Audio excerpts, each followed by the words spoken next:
Yo, what's up guys, welcome back to the channel. In today's video I'm going to show you how to generate a profit and loss reports in QuickBooks.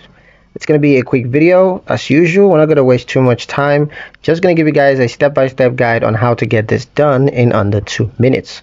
So let's get into it.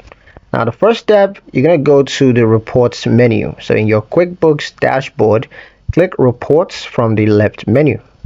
Then you're going to search for profit and loss. So use the search bar to type profit and loss and then select the report from the list.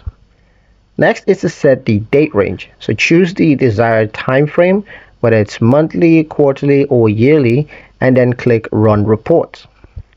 Next is to review the report. So check your total income, expenses, net profit or loss for the selected period.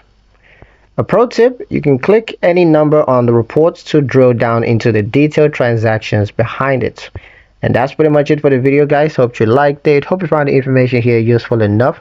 If you did, like, share and subscribe for more helpful tutorials. Thank you guys for watching and I'll see you in the next one.